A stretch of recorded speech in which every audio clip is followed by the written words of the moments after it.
अस्सलाम वालेकुम दोस्तों, मेरा नाम है अली उमर, हमेशा की तरह मौजूद है दाऊद और आप देख रहे हैं जिस वक्त क्रिकेट अवर अली शो को कैसे देखना है दोस्तों। लोग बात करने जा रहे हैं, बात करेंगे जी आज आपके साथ टॉप न्यूज का सेगमेंट आपसे शेयर करेंगे। नंबर 1 पे लोग बात करने जा रहे हैं, जो हमारे पास अपडेट आ रही है वो आ रही है सुफियान और शादाब के हवाले से। बड़े कॉन्ट्रैक्ट हो गए हैं भाई, इनके कहां पर कॉन्ट्रैक्ट हुए हैं वो आप लोग से शेयर करेंगे।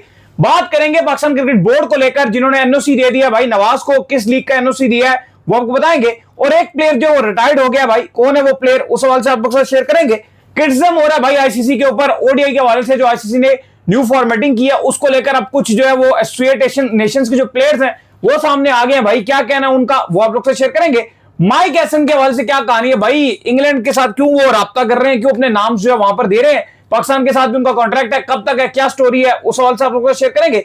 रोहित शर्मा का कहा जा रहा है कि भाई अगला ओडीआई आखिरी हो सकता है, 2027 वर्ल्ड कप के प्लान्स में इंडिया के रोहित शर्मा शामिल नहीं है, ये क्या स्टोरी है वो आप लोग से शेयर करेंगे। और हारिस रऊफ को बुरे तरीके से रोमन पॉल ने पेल दिया है, क्या बना है वो भी आपको बताएंगे। तो अगर आप हमारे चैनल पर पहली बार आए, चैनल को सब्सक्राइब करें, साथ के बेल आइकन बात का खास करते हैं नमोर खबर के साथ जो हमारे पास आ रही है। तो दाऊद साहब बड़े कॉन्ट्रैक्ट हो गए हैं सुफियान मुकीम और शादाब का, किस फ्रेंचाइज में और कहां पर इनको मिला जी कॉन्ट्रैक्ट। देखिए बिल्कुल सुफियान मुकीम और शादाब खान के लिए गुड न्यूज है, और गुड न्यूज ये है कि एंटीगा एंड बारबुडा जो सीपीएल की टीम है उन्होंने पहले शादाब खान को साइन किया और फिर सुफियान मुकीम को भी साइन कर लिया, और पीसीबी ऑलरेडी दोनों को एनओसी भी दे रहा है। तो अब सीपी जो आपके सीपीएल है उसके लिए सुफियान और शादाब दोनों एंटीगा की नुमाइंदगी करेंगे, तो काफी अच्छी खुशखबरी है और बिल्कुल अच्छी खुशखबरी भी। और दूसरा अगर हम शादाब की बात करें, पाकिस्तान में तो उनको बड़ा किस्म का सामना करना पड़ता है, लेकिन अगर आप लीग्स की बात करें तो लीग्स की फेवरेट प्रोडक्ट ऐसा लग रहा है कि शादाब है। अगर आप बिग बैश लीग की बात करें, सिडनी थंडर ने उसमें उनको लिया हुआ था, पीएसएल की बात करें इस्लामाबाद यूनाइटेड में खेल रहे थे,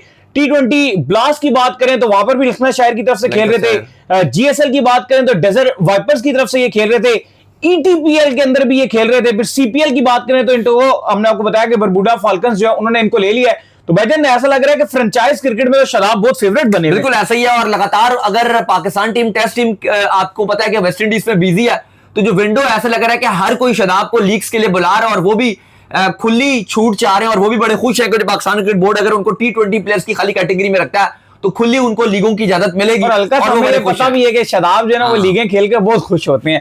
खैर जिसके बाद जो अपडेट आ रही है हमारे पास वो आ रही है पाकिस्तान क्रिकेट बोर्ड के हवाले से।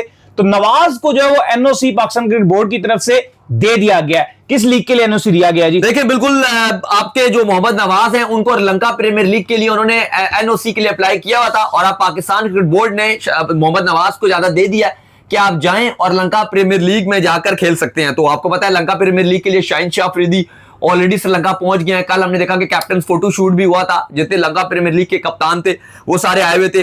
कल से लंका प्रीमियर लीग का बाकायदा तौर पे आगाज हो रहा है, तो अब मोहम्मद नवाज को भी एनओसी दे दिया गया है। अच्छा, इसके बाद जो अपडेट आ रही है हमारे पास वो आ रही है एक प्लेयर को लेकर भाईजान, जिन्होंने आज रिटायरमेंट का ऐलान कर दिया। कौन है वो दाऊद साहब जो रिटायर्ड हो गए? मोसेस हेंड्रिक्स हैं, जिनका बहुत ही बड़ा और लॉन्ग कैरियर रहा है ऑस्ट्रेलिया की तरफ से बिग बैश का, और अब आपको हमने पहले ही अपडेट दिया था कि वो अब पुर्तगाल की नुमाइंदगी करेंगे और उसकी टीम में जाएंगे। तो अब उन्होंने ऑफिशियली तौर पर बिग बैश से अपना एंड कर दिया। सिडनी सिक्सर्स की बहुत लंबी नुमाइंदगी की थी, तो उन्होंने ऑफिशियली तौर पर सिडनी सिक्सर्स को भी खैर बात कह दिया, प्लस क्रिकेट ऑस्ट्रेलिया को भी उन्होंने खैर बात कह दिया, क्योंकि अब वो एलिजिबल हो चुके हैं। आईसीसी का जो टाइम पीरियड होता है कि इतना टाइम आप ऑस्ट्रेलिया या उस टीम की जो आपकी पुरानी टीम थी उसकी आपने नुमाइंदगी ना की हो, तो वो मुद्दत भी उनकी गुजर गई थी, और अब वो एलिजिबल हो गए पुर्तगाल की टीम की तरफ से खेलने के लिए। तो अब उन्होंने फैसला किया है कि ना ही मैं बिग बैश खेलूंगा, बिग बैश को भी खैर बात कह दिया, और ऑस्ट्रेलिया की तरफ से वैसे उनको कोई पिक नहीं कर रहा था। तो अब उन्होंने तमाम जो कैरियर है 2 डेकेड्स इन्होंने खेली और बड़े परफॉर्मर रहे हैं, लेकिन अब ये हमें नजर आएंगे पुर्तगाल की नुमाइंदगी करते हुए। खैर जिसके बाद जो हमारे पास अपडेट आ रही है वो अपडेट आ रही है आईसीसी के हवाले से। तो जैसे आईसीसी ने आपको बताया था कल कि न्यू फॉर्मेटिंग कर दी है ओडीआई को लेकर, स्पेशली जो आईसीसी ने बताया था कि किस तरीके से 14 टीम्स होंगी, 14 टीम्स में से 3 टीमों को जो हम सुपर सीरीज खिलाएंगे, और सुपर सीरीज में से जो हम एक कैंडिडेट सेलेक्ट करेंगे जो कि 12 के अंदर आएगा, और उसके बाद हम आगे जो है वर्ल्ड कप को चलाएंगे। तो अब जो आईसीसी ने ये बताया था कि भाई 14 टीम्स के अंदर से हम 3 सुपर सीरीज टीमें सेलेक्ट करेंगे, जिनके दरमियान हम जो है सुपर सीरीज कराएंगे। इसके ऊपर जो है दाऊद साहब क्रिटिसिज्म जो है शुरू हो गया है। एक खिलाड़ी ने इसके ऊपर जो प्रॉपर तौर पर आवाज उठा दी है, कौन है वो जी? देखिए बिल्कुल आपको याद होगा नीदरलैंड के खिलाड़ी थे, हम तो उनका बड़ा शुक्रिया अदा भी करते हैं, क्योंकि फहीम अशरफ का कैच छोड़ा था, डूड जो खिलाड़ी थे, और उसके बाद हमारी किस्मत बदल गई थी और हम उस वर्ल्ड कप में काफी लॉन्ग टर्म सर्वाइव कर पाए थे। फैंस की तरफ से उनको बहुत गालियां भी मिली थी उसके बाद कि यार तूने क्यों कैच छोड़ा। बिल्कुल ऐसे ही है। तो उन्होंने बात कही है, देखो बात उनकी भी आधी बात, अगर बल्कि उनकी सारी बात ही ठीक है। उन्होंने कहा कि आप पहले 3 साल तक क्वालिफायर्स खेलो। एसोसिएट टीम्स की वो कहानी सुना रहे थे कि हमें 3 साल तक हमने वनडे में अपने आप को क्वालिफाई करने के लिए, अपने आप को मेन क्वालिफायर जो है उसके लिए आपको एलिजिबल रखना है। मतलब जो एक छोटी टीम है, फिर आप क्वालिफायर खेलो, वो जीतो, तो उसके बाद भी आपको खाली जो मौका मिलेगा, एक प्लेयर समझता है कि शायद आप मुझे वर्ल्ड कप खेलने का मौका मिलेगा, लेकिन आपको खाली ट्राई सीरीज खेलने का मौका मिलेगा, क्योंकि आईसीसी ने ऑलरेडी बता दिया कि 12वीं 13वीं और जो 14वीं टीम है वो वर्ल्ड कप से 3 दिन पहले एक मैच उनको खेलने का मिलेगा, यानी कि एक 2-2 मैच हर टीम को खेलने का मौका मिलेगा। मतलब 3 टीमें हैं तो एक टीम फॉर एग्जांपल नीदरलैंड है तो एक मैच वो आयरलैंड से खेलेगी, एक मैच वो नेपाल से खेलेगी, इसी तरह नेपाल भी एक मैच खेलेगी अगर वो 14 टीम में आते हैं। और उसके बाद उनको कह दिया जाएगा कि भाई अब 12वीं जो टीम जो टॉप पे रहेगी वो तो वर्ल्ड कप खेलेगी मेन, बाकी आप घर जाओ। तो उन्होंने कहा कि ये तो बिल्कुल भी अच्छी चीज नहीं है। देखिए बात ये उनकी बिल्कुल ठीक है, लेकिन इस पर आपको पता है आईसीसी पर भी बड़ा क्रिटिसिज्म हो रहा है, जैशा को भी बड़ा क्रिटिसाइज किया जा रहा है। लेकिन कल भी हमने एक डिटेल इसकी फॉर्मेटिंग पे पूरा वीडियो किया था, एक एक चीज बताई थी, लेकिन सबसे जो इंपॉर्टेंट पॉइंट था वो ये था जो हम भी बात कर रहे थे कि जो ओडीआई फॉर्मेट है उसमें जो हमारी एसोसिएट टीम्स हैं वो उतना फाइट बैक नहीं करती। काफी जो सोशल मीडिया में लोग हैं वो फीफा से कंपैरिजन कर रहे थे कि जी फीफा में इतनी टीम्स होती हैं, फीफा ने 48 टीमें कर दी, बढ़ा दी। पहली बात आपको समझनी पड़ेगी कि फीफा का जो मैच होता है वो 90 मिनट्स का होता है और फीफा में जो कंपटीशन लेवल है वो बहुत ज्यादा है। बिल्कुल, एक और चीज भी अगर आप फुटबॉल की बात करें ना, देखो अगर सारी टीमें डिफेंड पर आज हमने देखा छोटी छोटी टीम बड़ी बड़ी टीम को भी गोल करने नहीं देती, लेकिन क्रिकेट में ऐसा नहीं है। क्रिकेट में अब इंडिया के आगे कोई टीम पड़ी हुई हो, ऑस्ट्रेलिया का कोई टीम पड़ी हो, वन साइड पेल के जाते हैं वो। और ओडीआई अगर फाइट भी है ना, अगर फाइट भी है तो अभी देखो T20 वर्ल्ड कप जो गुजरा था इसमें टीमों ने फाइट किया था। T20 तक ठीक है, T20 में फाइट कर सकती है। ओडीआई का मकसद यह है कि फिर वो ऐसे मैच होते हैं कि 7 घंटे, देखो अब लोग इस पर बात कर रहे हैं कि यार आईसीसी ने ये क्या कर दिया वो क्या कर दिया, बहुत क्रिटिसिज्म हो रहा है। लेकिन अगर आप एक न्यूट्रल पर्सपेक्टिव से सोचो तो ये हकीकत बात है कि 7 घंटे का अगर मैच हो और आपको पता हो कि यार वन साइड अगर एक पहली जो बड़ी टीम है ऑस्ट्रेलिया लेट्स सपोज, उसका किसी छोटी टीम के साथ मैच है, आयरलैंड के साथ मैच है या कोई नीदरलैंड या कोई और कोई छोटी टीम आई भी है उसके साथ, उसने ऑस्ट्रेलिया ने ओडीआई में 450 बोर्ड पे लगा दिया। अब मुझे आप बताओ कि जो छोटी टीम है वो उस टारगेट को चेस करने के लिए नहीं जाएगी, खाली 50 ओवर खेलेगी। उससे जो इंटरेस्ट होता है ना फैंस का, वो बकिया मैचेस से भी खराब होता है कि यार क्या बोरिंग मैच हो रहे हैं, और वो चीज फिर ब्रॉडकास्टर, स्पॉन्सरशिप सबको हर्ट करती है, प्लस फैंस का भी इंटरेस्ट कम करती है। हाँ, आपको टीम्स की तादाद बढ़ानी चाहिए, आपको ग्लोबलाइज करनी चाहिए, लेकिन वो पहले T20 फॉर्मेट करना पड़ेगा। वनडे एक बहुत लंबा फॉर्मेट होता है, वही टेस्ट में अगर आप इंप्लीमेंट कर लो, अगर वहां पे छोटी टीमें खेलेंगी, आप देखो ना कहां मजा आता है। अब आयरलैंड का भी मैच चल रहा था न्यूजीलैंड के साथ, वो इतना कोई बेकार मैच था, इतना बेकार मैच था, वो 4-5 दिन देखने को नहीं दिल करता। बस जो बड़ी टीम होती है वो अपने रिकॉर्ड बना रही होती है, कोई प्लेयर 200 बना रहा है, कोई प्लेयर 250 बना रहा है, 5-5, 600 बना रहे हैं, उस पर डिक्लेयर कर रहे हैं, वो दूसरी टीम आ रही है वो 160 पे ऑल आउट हो गई, वो कोई फायदा नहीं है। तो इसलिए आपको जो बड़ा फॉर्मेट है ओडीआई, वहां पे आप अगर छोटी टीमें रखोगे वो नुकसान है। इस पर लोगों को समझना पड़ेगा। क्रिटिसिज्म जरूर हो रहा है सोशल मीडिया में, लेकिन 7 घंटे का जो मैच है वो आप छोटी टीमों के साथ नहीं चला सकते। T20 का ऐसा फॉर्मेट है जिसको ओलंपिक में भी एंट्री मिली है, इसमें आप कर सकते हो एक्सपेरिमेंट, और आप बड़ी टीमों को, और इवन आईसीसी ये कह रहा है कि जो 2030 का T20 वर्ल्ड कप है उसमें मैं 28 टीमें या 30 टीमें या 32 टीमों तक टूर्नामेंट को लेके जाएंगे जो आपका 2030 का वर्ल्ड कप है। तो ठीक है, आगे देखते हैं कि किस तरह से चलेगा। लेकिन जो 2028 का वर्ल्ड कप है, T20 वर्ल्ड कप 2028 जो आपका ऑस्ट्रेलिया न्यूजीलैंड में खेला जाएगा, उसमें कहा गया है कि हम टीमों की तादाद 20 ही रखेंगे।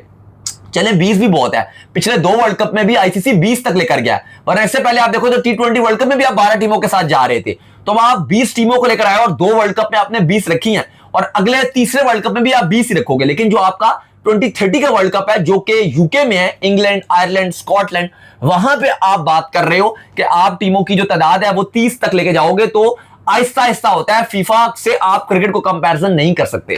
अच्छा, इसके बाद जो अपडेट आ रही है जी वो आ रही है माइक एसन के हवाले से, और अपडेट ये आ रही है कि आपको पता है कि इनका जो नाम है वो सब लोगों ने जब देखा कि इंग्लैंड की जो टेस्ट टीम की कोचिंग के हवाले से इनका नाम भी वहां पर आया हुआ था, एक जगह पे लिखा हुआ था, तो सब लोगों ने कहा कि बाबू भैया आप किधर, आप तो पाकिस्तान टीम की कोचिंग कर रहे हैं, तो इंग्लैंड की कोचिंग के लिए आप कैसे अप्लाई कर रहे हैं। तो अब जरा ये कोट कर रहे हैं जी कि माइक एसन की तरफ से अब कह लें, या जरा ये कह रहे हैं कि भाई माइक एसन का जो कॉन्ट्रैक्ट है वो पाकिस्तान क्रिकेट बोर्ड के साथ 2027 वर्ल्ड कप के एंड तक का है, और माइक एसन इसको कंप्लीट करना चाहते हैं भाई। हाँ, देखें कल एक चीज चली, और ये पाकिस्तानी किसी न्यूज चैनल ने खबर नहीं दी थी, ना किसी अखबार ने खबर दी, ये ना किसी पाकिस्तानी जर्नलिस्ट ने खबर दी, ये एक यूके का एक अखबार है और बहुत बड़ा अखबार है, उसने इंग्लैंड के पर्सपेक्टिव से खबर दी थी, और इंग्लैंड के जो नए हेड कोच हैं उनके पर्सपेक्टिव से दी थी।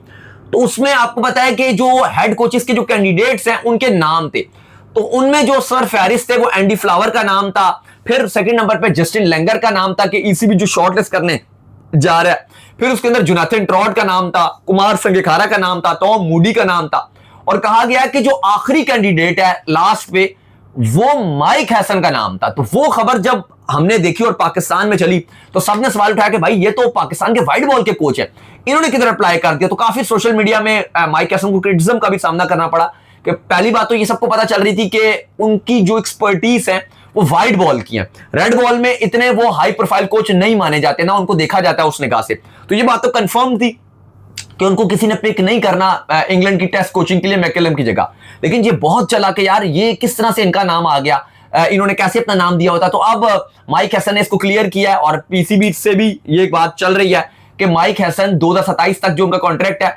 वो फुलफिल करेंगे। इसके बाद जो अपडेट आ रही है जी वो आ रही है रोहित शर्मा के हवाले से। तो आज आपको पता है कि इंग्लैंड और जो इंडिया है उनके दरमियान जो सेकंड ओडीआई है उसका सिलसिला जो इस वक्त जारी और सारी है। इंडिया की पोजीशन थोड़ी सी मुस्तहकम जरूर दिख रही है लेकिन बड़ा टफ मुकाबला है, एंड तक देखते हैं कि क्या रिजल्ट आता है। लेकिन रोहित शर्मा के हवाले से दाऊद साहब अब ये खबरें जो है गर्दिश कर रही हैं कि रोहित शर्मा का ये लास्ट ओडीआई, इसके बाद जो तीसरा खेला जाना है वो लास्ट ओडीआई हो सकता है। और रोहित शर्मा को सिलेक्टर्स ने ये बता दिया, ये इंडिया की तरफ से खबरें चल रही हैं, हमारी तरफ से नहीं है, कि जी सिलेक्टर्स ने जो है रोहित शर्मा को ये बता दिया है कि आप हमारे 2027 वर्ल्ड कप का प्लान में शामिल नहीं है। देखिए बिल्कुल ये भारतीय बहुत बड़े बड़े जो मीडिया आउटलेट्स हैं वो ये रिपोर्ट कर रहे हैं और ये कह रहे हैं कि रोहित शर्मा के साथ पहले भी कम्युनिकेशन हुआ है कि ये जो आपकी इंग्लैंड वाली ओडीआई सीरीज है इसके बाद हम आपके ऊपर कैरियर पे फैसला कर सकते हैं। अगर आप खुद कैरियर का फैसला करना चाहो तो आप कर सकते हो, वरना हम खुद लॉर्ड्स वाला जो मैच है उसके बाद हम खुद आपके कैरियर के ऊपर फैसला कर सकते हैं, जो 3 ओडीआई है इंडिया इंग्लैंड के। लेकिन अभी तक ऐसा लग नहीं रहा कि बीसीसीआई इस पर क्या फैसला लेगा, क्योंकि सिलेक्टर्स और गौतम गंभीर ये ख्वाहिश रखते हैं कि गौतम गंभीर और सिलेक्टर्स ये चाहते हैं कि जो रोहित शर्मा है वो वर्ल्ड कप 2027 तक नहीं जाएंगे, प्लस वो चाहते हैं कि उसके बाद हम विराट का भी फ्यूचर का फैसला करेंगे। बाय द वे विराट ने आज अपना 50 रन कंप्लीट किया था, 65 रन बनाए थे सॉरी, जिसके बाद वो सबसे ज्यादा रन बनाने वाले खिलाड़ी बन गए ओडीआई फॉर्मेट में, जिसने मिनिमम 300 इनिंग्स खेली हो। उन्होंने सचिन तेंदुलकर का भी जो रिकॉर्ड है रन्स का वो भी तोड़ दिया। लेकिन अब चल रहा है कि गौतम गंभीर जो कि आयरलैंड के अगेंस्ट भी इंडिया की इज्जत नहीं बचवा सके, T20 सीरीज में इंडिया की इज्जत नहीं बचवा सके और फाइनली इंडिया ओडीआई में पहला मैच जीता है। अब वो ये चाहते हैं कि रोहित शर्मा पहले जाएं, जिस तरह से उन्होंने रोहित शर्मा को टेस्ट से निकाला, फिर विराट को टेस्ट से प्रेशराइज करके निकाला। इवन विराट कोहली ये कहते हुए नजर आए आईपीएल के बाद भी, जीते थे आरसीबी की ट्रॉफी, फिर भी कहते हुए नजर आए कि टेस्ट क्रिकेट मेरे लिए सबसे ज्यादा इंपॉर्टेंट है। अनुष्का शर्मा ने भी ये सोशल मीडिया में अपने इंस्टाग्राम पे डाला था कि विराट के लिए T20 आईपीएल सबसे ज्यादा इंपॉर्टेंट टेस्ट फॉर्मेट है और अगर उन्होंने ये छोड़ दिया, मैं खुद शॉकिंग में हूं। तो बड़ी बात है और ये कुछ बड़े बड़े जो इंडिया के जर्नलिस्ट हैं उन्होंने रिपोर्ट किया था कि गौतम गंभीर ने प्रेशराइज किया था। तो अली साहब आप ऐसे लग रहा है कि रोहित शर्मा के ऊपर भी प्रेशर डाला जा रहा है, लेकिन मुझे लगता है कि अब रोहित शर्मा जो गौतम गंभीर है वो प्रेशर जरूर डाल रहे हैं, लेकिन गौतम गंभीर अपनी पोजीशन बहुत हद तक कमजोर कर चुके हैं। उनके लिए इतना आसान नहीं है कि पहले जब उन्होंने ये डिसीजन लिया था उस टाइम बात और थी, उनके पास पावर ज्यादा थी। अब ऐसे लग रहा है कि बीसीसीआई खुद उनको कटहरे में खड़ा करना चाहता है, तो वो इस पावर में या इस जगह वो नजर नहीं आते कि वो विराट और रोहित को 27 के वर्ल्ड कप से निकाल सके। लेकिन बहरहाल भारतीय मीडिया रिपोर्ट कर रहा है। खैर इसके बाद जो अपडेट आ रही है जी वो आ रही है रोमन पॉल के हवाले से। तो भाईजान उन्होंने हारिस रऊफ को रगड़ के रख दिया है। एक ओवर में दाऊद साहब 4 छक्के मारे हैं रोमन पॉल ने। देखें बिल्कुल, और जो सैन फ्रांसिस्को यूनिकॉर्न्स है हारिस रऊफ की टीम, उसको शिकस्त भी हो गई। लेकिन शिकस्त में हारिस रऊफ के अलावा भी कसूरवार है और इनकी बाकी जो बैटिंग लाइनअप है, क्योंकि जो पहले आपको पता है कि लॉस एंजलिस जो नाइट राइडर्स है जब उसने बैटिंग की और वहां पे रोमन पॉल ने आके एंड में आके अजीब ही बैटिंग कर दी, वरना मैच बिल्कुल फंसा हुआ था और नजर आ रहा था कि जो नाइट राइडर की टीम है ये बिल्कुल क्लूलेस हो गई है और कुछ भी स्कोर नहीं था इनका और प्रेशराइज सिचुएशन थी। 15 ओवर्स में इनका 110 था और 17 ओवर में 130 रन था, बिल्कुल ही कुछ भी नहीं था। 17 ओवर थे और 130 रन था, टीम बिल्कुल फारिग हो गई थी। 3 ओवर पड़े हुए थे, लेकिन वहां पे आकर रोमन पॉल का जो कैमियो था रगड़ दिया भाई 15 गेंदों पे उसने 50 रन मारा, 6 छक्के 2 चौके, तकरीबन 350 के करीब स्ट्राइक रेट था, 333 का स्ट्राइक रेट। और हारिस रऊफ को 4 ओवर में 53 रन पड़े और आखिरी ओवर में उनको 4 छक्के भी मारे।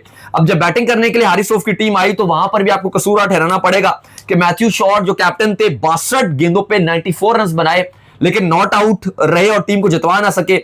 इसके अलावा अगर आप देखो जो यूएसए के संजय खिलाड़ी हैं उन्होंने एक्चुअली मेन कुलप्रेट वो रहे हैं जिन्होंने 47 गेंदें खेली और सिर्फ 65 रन बनाया। 130-35 के स्ट्राइक रेट से उन्होंने बैटिंग की।